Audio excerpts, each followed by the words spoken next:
So, 29 years after Princess Diana's final summer, a man who once drove her has finally decided that Prince William needs to hear what he remembers before the rest of Britain does. And what he tells him is bad for Camilla for a reason nobody inside Balmoral expects. He is not describing a threat. He is not describing a chase. He is describing something much quieter. A newspaper, a car. Diana looking at a future being prepared around Charles and Camilla, then making one decision about William and Harry that her eldest son would not understand for nearly 3 decades. By the end of the conversation, William is no longer asking what Diana knew about Camilla. He is asking why nobody ever told him what his mother had been doing for him. The account places the beginning at Balmoral on Tuesday, August 25, 2026, at 2:48 in the afternoon. William has already been there with Catherine and the children for several days, but the atmosphere around the estate has changed. Diana is returning to every front page, anniversary photographs, old interviews, familiar arguments. Once again, Britain is being invited to look backward at the woman whose life has been examined so often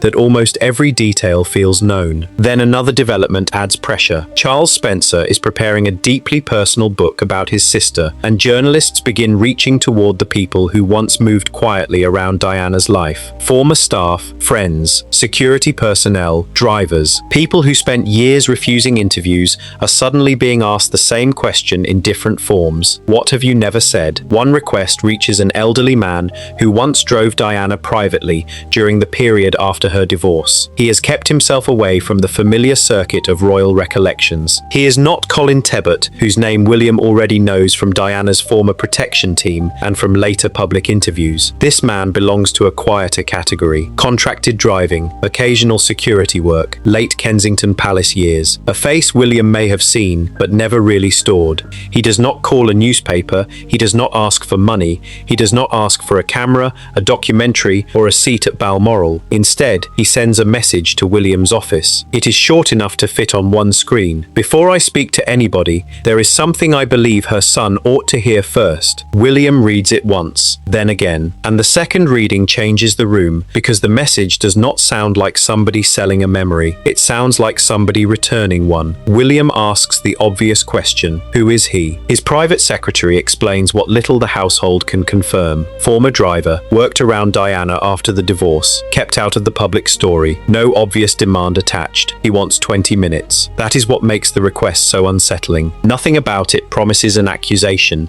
Nothing points toward a headline ready for sale. The man appears to be protecting the memory itself, and William knows that whatever comes next has been carried in silence for a long time. 20 minutes. That is all he asks for. Hi viewers, if you believe Diana should be remembered for the mother she was, not only for the tragedy that ended her story, then do not watch this quietly and move on. Type "Keep Diana's Story Alive" in the comments so we can see thousands of voices saying it together. And if you truly mean those words, prove it by liking this video, sharing it with someone who still remembers Diana, and subscribing to Palace Beacon. Too many people say they care about her memory, then scroll away without doing the one thing that helps these stories reach another generation. If Diana's voice still deserves to be heard in your home, make your support visible right now. William agrees to the conversation. The following evening, at 7:36, the account moves into a small private study at Balmoral Castle. Dinner is over. The larger household has settled. Catherine is nearby when the call begins, but she quietly offers to leave. William asks her to stay. That decision will matter later. The man who appears on the screen looks nothing like the figure viewers might expect from a royal mystery. Grey hair, glasses, plain room behind him, no dramatic stack of documents, no theatrical pause for effect. William thanks him for contacting the household. The man answers that he was not certain he should have done it at all. William asks why now. The driver's answer shifts the story away from everything the public usually asks about Diana, because everybody remembers what happened at the end. Very few people remember what your mother was actually doing before the end. That sentence lands differently from a scandal. It asks William to think not about the final night,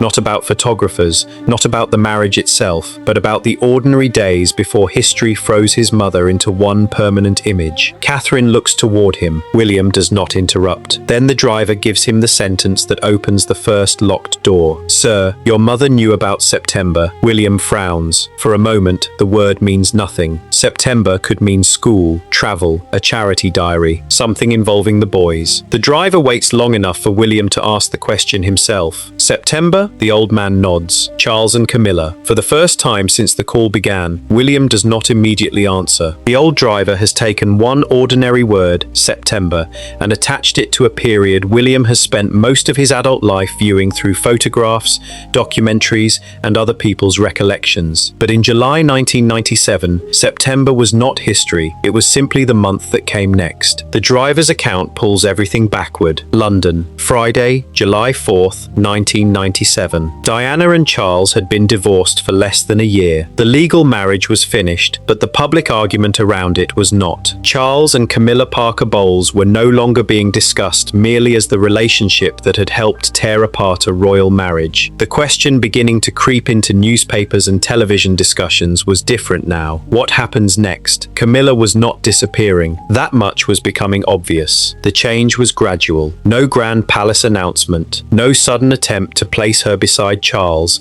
and demand that Britain accept what had happened. It was slower than that. Friends spoke about her differently. Newspaper profiles softened at the edges. Photographs became less explosive. Royal correspondents increasingly discussed not whether Camilla had a future with Charles, but what that future might eventually look like. Public resistance remained fierce, but the conversation had moved, and Diana could see it moving. 2 weeks later, on July 18th, reporting became more specific. The Independent described efforts to improve public attitudes toward Camilla and reported speculation that Charles and Camilla could make some form of semi-public appearance in September. It was not a royal engagement announcement. It was not confirmation of a marriage. It was something subtler, a test, a possibility, another small step toward allowing the public to become accustomed to seeing them differently. September. That is the word the driver says Diana noticed. Back inside the Balmoral study, William remains still while the older man begins describing an afternoon from that period. Nothing extraordinary was supposed to happen. No formal engagement, no palace meeting, no carefully staged royal arrival, just another journey. There was a newspaper inside the car. That is where everything changed. The paper had been left folded on the passenger seat. Before Diana entered, the driver reached across to move it. A simple gesture, the sort of thing nobody would remember 29 years later unless something happened immediately afterward. Diana saw the photograph. Charles, Camilla. Her eyes went to the newspaper before the driver could put it away. What's that? He handed it to her, and then he waited. Diana had never behaved with him like someone who needed every journey wrapped in silence.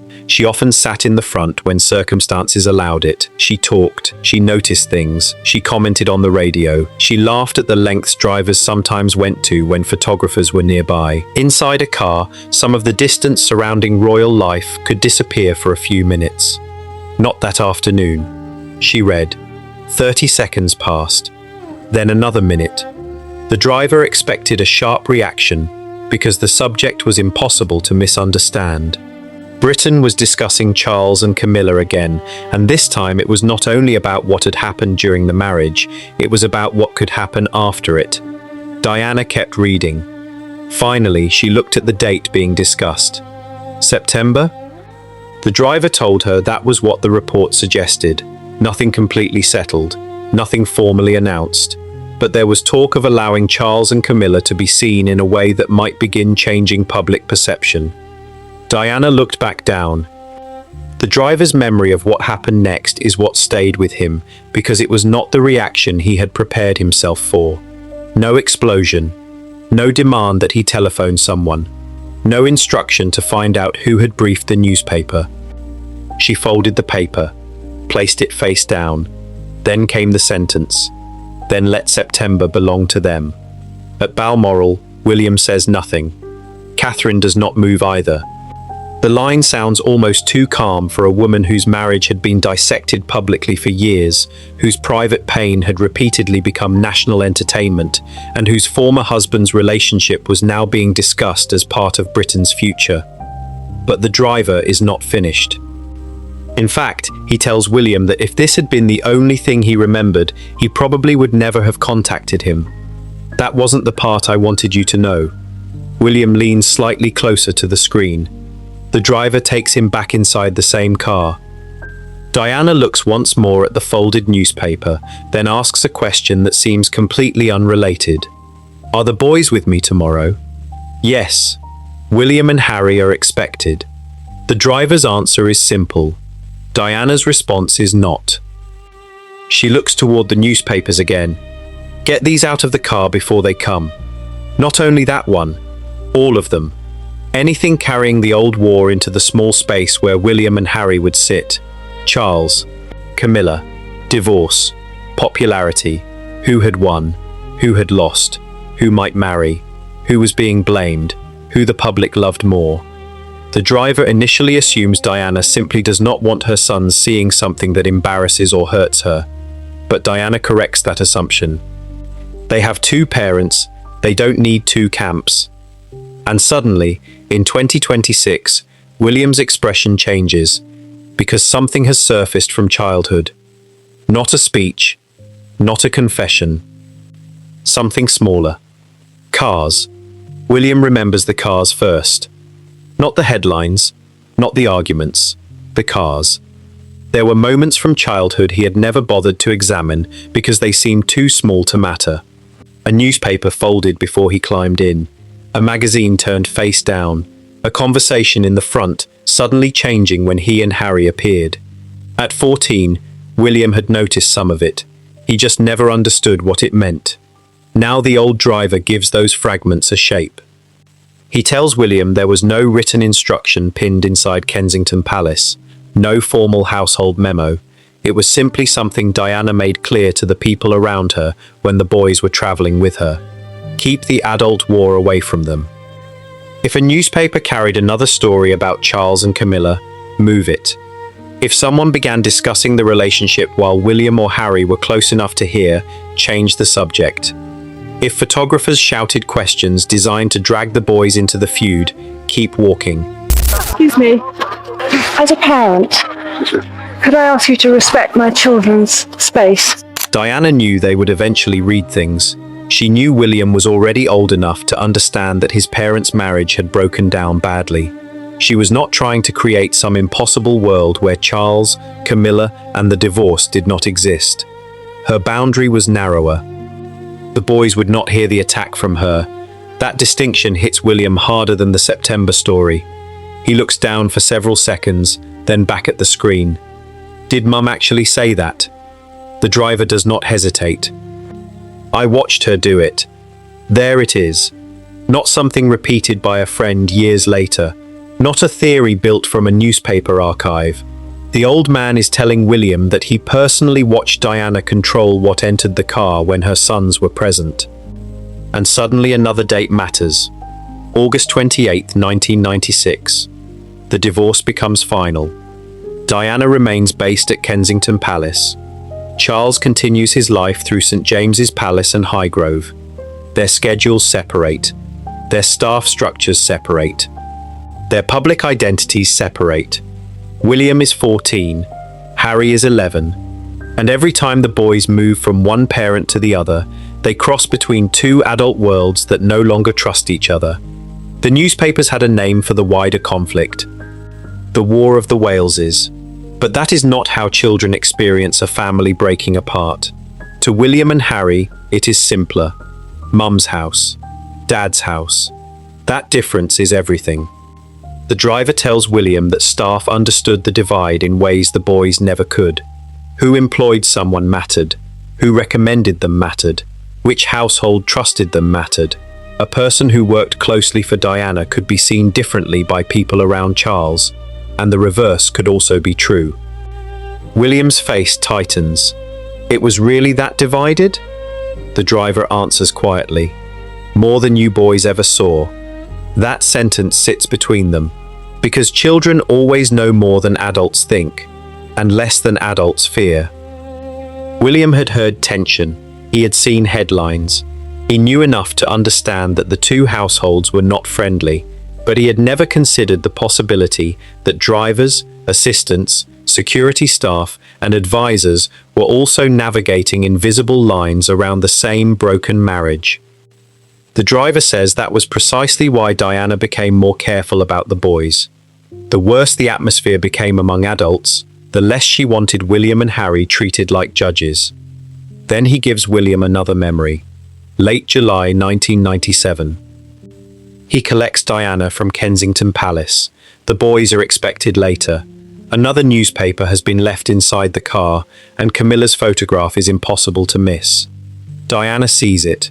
This time she does not read for several minutes. She simply turns the paper over. The driver, trying to lighten the mood, makes a small joke. "They'll see it somewhere else, ma'am." Diana looks at him. Of course they will. Then she adds 5 words that William will remember long after the call ends.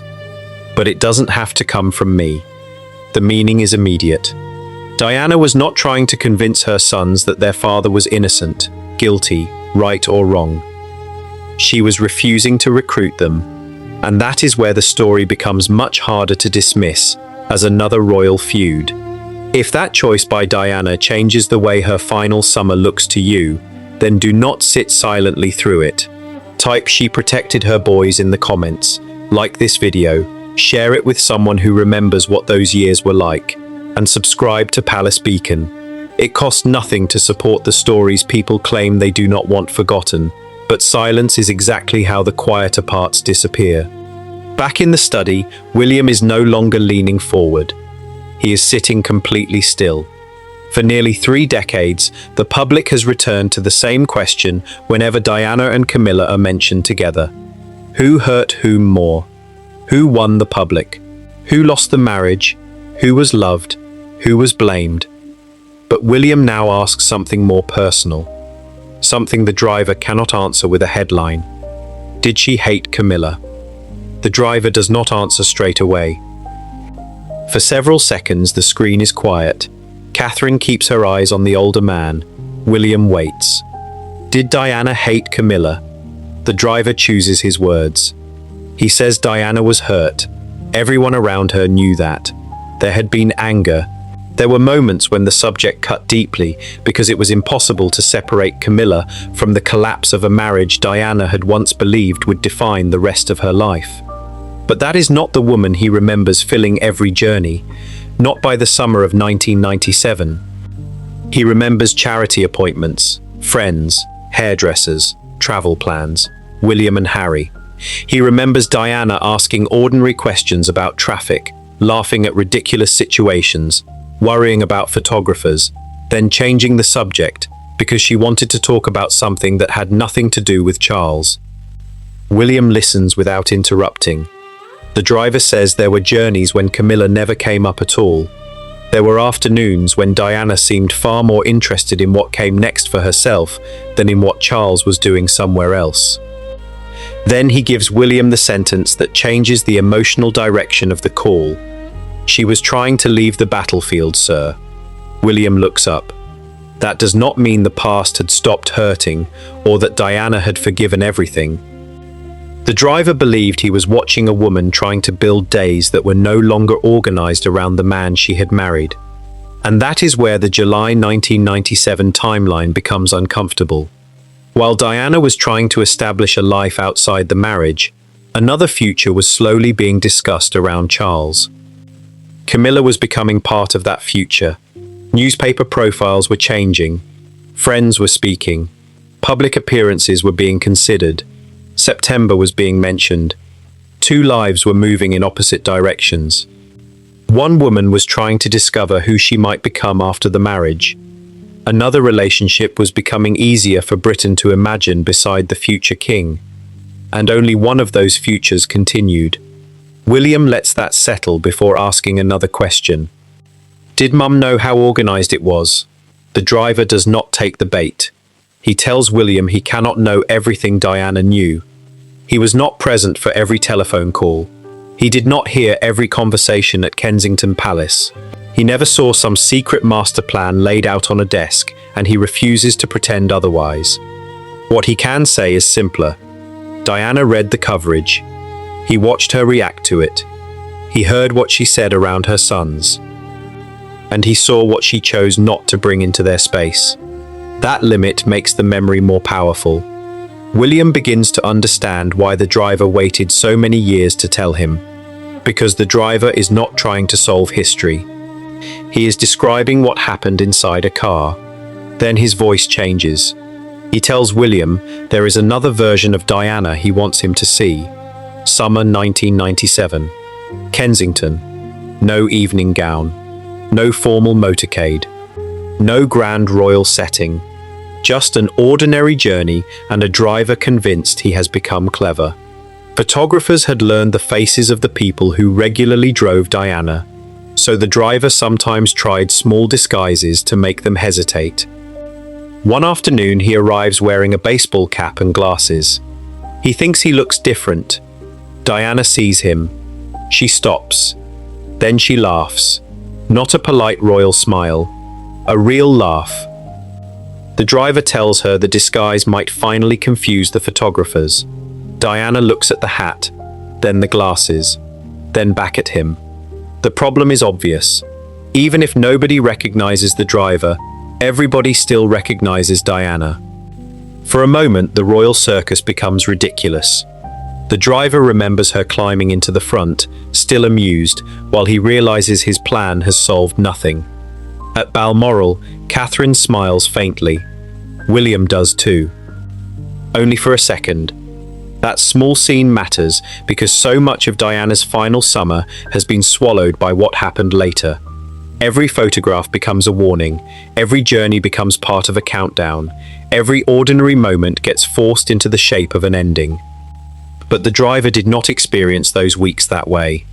He remembers movement, plans, laughter, a woman testing what freedom felt like. Then he says something William is not prepared for. Your mother wasn't waiting for your father to come back. The smile disappears. The driver continues carefully. From what he personally witnessed, Diana was not arranging her life around reclaiming Charles. She was not asking to be driven past Highgrove. She was not sending drivers to follow Camilla. She was not spending every journey plotting some final answer to the marriage. She was trying to build something else. A life where Charles could be Charles, Camilla could be Camilla, and Diana could simply be Diana. That distinction changes everything, because if the driver is right about what he saw, then the most unsettling part of Diana's final summer is not how tightly she remained trapped inside the famous triangle. It is how close she may have been to stepping outside it. By 8:21 that evening, the 20 minutes William had agreed to were long gone. The call had stretched toward an hour, yet neither William nor Catherine seemed ready to end it. The driver noticed the time first. He apologized. He said he had already taken far more of their evening than he intended. William shook his head. No, keep going. That was when the conversation moved away from Diana and toward the people who had worked around her. William wanted to know why this story had stayed buried for so long. The driver had been approached before. Journalists had asked questions. Documentary producers had wanted recollections. Yet he had never told this story. His answer was simple.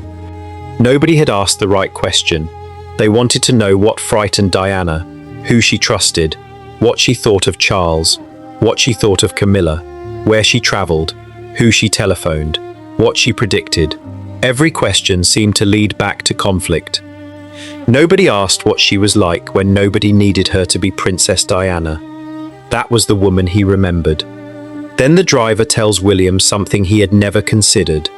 The separation between the two households did not stop with Charles and Diana. Staff felt it too. By the final post-divorce period, people working closely around Diana understood that association could follow them. A driver was not simply a driver. An assistant was not simply an assistant. Everyone belonged to somebody's side. William asks whether Diana understood that. The driver says she did. He remembers her asking him once if he regretted working for her. He told her no. Why? Because the woman inside the car was not the woman he kept seeing flattened into newspaper caricatures. The answer stays with William overnight. Thursday, August 27, 8:15 in the morning. William tells Catherine he barely slept. Not because he has discovered some explosive secret that rewrites every fact of his childhood. What disturbs him is almost the opposite. For nearly 29 years, the public story of his parents has been compressed into 3 names. Charles, Diana, Camilla. Every anniversary returns there. Every documentary finds its way back there. Every argument begins there. but the driver's memories suggest that, by the final weeks of Diana's life, she may have been trying to move somewhere else entirely. Catherine understands the contradiction immediately. If Diana was trying to leave the fight, then turning the driver's memory into another fight would miss the point. William knows that. But there is still one conversation he cannot avoid. Later that day, Charles is told that William has spoken privately with somebody from Diana's former household. He asks what was discussed. William does not raise his voice. He does not accuse his father of creating some hidden operation. He simply walks him through what the driver remembered. The newspapers, the July coverage, the talk of September, Diana asking whether the boys would be in the car, the papers being removed. Charles becomes quiet. He remembers that summer too.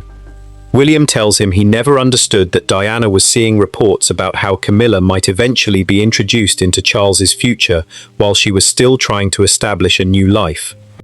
Charles pushes back on one point. There was no single master plan moving exactly as every newspaper suggested. Friends talked, advisors discussed possibilities, reporters speculated. Different people had different ideas about how Camilla's position might eventually be handled. But one thing cannot be erased. The question existed. Camilla's future beside Charles was already being discussed while Diana was alive. William looks at his father, while Mum was still alive. Charles does not answer immediately. That silence says enough. And then, for the first time in the story, Camilla enters the present-day conversation. She hears what William has been told. Her reaction is not fury. It is discomfort. She asks whether William thinks those years were easy for her, being discussed endlessly as the woman Britain was being asked to accept. William tells her that is not what is bothering him. The issue is not whether Camilla enjoyed the attention. The issue is what Diana appears to have been doing with it. Apparently, Mum was trying to keep Harry and me out of it. Camilla falls quiet. William continues. While newspapers were turning the adults into rival camps, Diana was making sure her sons did not have to sit inside one of them every time they entered her car. That is the part William cannot shake. Then Camilla asks the question the story has been moving toward. Not what Diana knew, not what Diana read, not what Diana told the driver to remove. Something far more personal. What did he actually say about me? William looks at her and gives the answer nobody expects. Almost nothing. The answer lands harder than an accusation. Camilla had occupied enormous space in the public story of Diana's marriage. Do you think Mrs. Parker Bowles was a factor in the breakdown of your marriage? Well, there were 3 of us in this marriage, so it was a bit crowded. Her name had been attached to arguments, documentaries, biographies, and decades of debate. Yet the driver's account of Diana's final summer contained something more uncomfortable than another attack. Camilla was barely there. Not because the past had vanished. The driver had made clear that the hurt existed. But when he remembered Diana moving through ordinary days, Camilla was not the center of them. That changes everything William has heard. The driver did not describe a woman waking each morning to fight yesterday's war. He described somebody trying to build tomorrow. Later, Catherine finds William still turning that thought over. She understands how quickly the story could become explosive. One headline could drag Diana straight back into the triangle she may have been trying to escape. One angry statement could reduce an hour of memory to another contest between 2 women. Catherine gives William the warning he needs. Don't turn your mother's attempt to leave the fight into one more fight. William knows she is right. So there will be no dramatic accusation, no demand that Camilla answer for something the driver never accused her of doing. No attempt to transform an ordinary memory into evidence of a conspiracy. The account means something else. William wants it preserved because it tells him something about his mother no official archive could capture. Diana understood that children hear more than adults realize. She also understood that knowing a family is divided is different from being recruited into that division. William and Harry already knew their parents were apart. What Diana appears to have controlled was the source. Not from her, not in her car, not through her voice. For William, now a father himself, that becomes the part he cannot ignore. Children should never be made to carry the battles of their parents. But the driver had saved one final memory for the end of the call. No newspaper, no September, no Charles, no Camilla, just Diana. It was one of those ordinary journeys the world would never have noticed because, at the time, there was nothing remarkable about it. The driver arrives wearing another ridiculous attempt at disappearing. Baseball cap, glasses, confidence far greater than the disguise deserved. Diana approaches the car, looks at him, then looks again. The hat, the glasses, the serious expression of a man convinced photographers are about to be fooled. And Diana laughs. For a few seconds, there is no royal story around her. She is not the former wife of the future king. She is not Camilla's rival. She is not a headline. She is simply a woman laughing at somebody she knows. The driver tells William this is the memory he carried most clearly. Not anger, not fear. Laughter. Then he says the words that explain why he contacted Diana's son first. That's the woman I wanted you to remember. William's expression changes. The old man has not come to give him another theory about the end of Diana's life. He has come to return a piece of the life that existed before the ending swallowed everything. Thursday night, approximately 9:40. William is outside at Balmoral with Catherine. The anniversary is close. Behind the walls are George, Charlotte and Louis, 3 children growing up inside another royal household, surrounded by headlines their parents cannot completely control. William looks back toward the house. For years, people have asked the same question about Charles, Diana and Camilla. Who won? Who lost? Who got the life they wanted? William finally says it aloud. All this time, people have kept asking who won. Catherine looks at him. And? William pauses. Maybe Mum had stopped playing. That is where the driver's story ends. Not with Camilla defeated. Not with Charles exposed. With Diana stepping out of a contest the world kept forcing her back into. Hi viewers, if that is the Diana you believe deserves to be remembered, type Diana chose her boys in the comments so thousands of viewers can say it together. Like this video, share it with someone who remembers those years, and subscribe to Palace Beacon. If people who care about Diana stay silent, the loudest version of her story will always win.